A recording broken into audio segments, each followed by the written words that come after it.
I'm Sarah Burtch with Kingstonist News, and here are your top headlines today, June 10th, 2025. Those on the north side of the Cataraqui Center on Saturday afternoon may have noticed a significant collection of emergency vehicles in and around the plaza at 2561 Princess Street. A vehicle collided with the west side of the plaza at the corner of Princess Street and Gardner's Road, which is the home of Tata's House of Pizza and Pasta.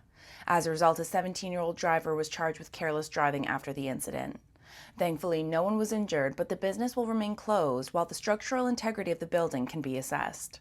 A 36-year-old motorcycle driver has died after a serious collision at the intersection of Brock Street and Palace Road around 6 p.m. on Saturday, June 7th. The collision involved a pickup truck and motorcycle and saw the closure of Palace Road from Johnson Street to Carruthers Avenue for a significant period of time. Kingston Police said that no other parties were injured during the incident. Kingston Police have released images and are asking for the public's assistance in identifying a suspect police say is involved in numerous theft incidents at local businesses over the months of April and May.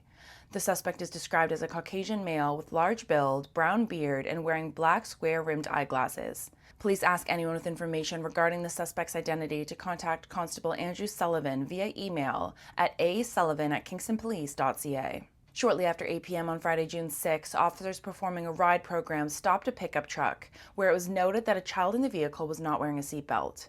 Officers utilized an approved roadside alcohol screening device, and the driver was arrested and transported to the detachment for further testing. Derek Lawless, age 37 of Kingston, was arrested and is now facing 4 separate charges. As Kingston's population grows, the city will experience gridlock on a more regular basis unless it provides more alternatives to car dependency, according to Brent Tadarian, principal of Tadarian Urban Works, an internationally recognized leader in sustainable urbanism.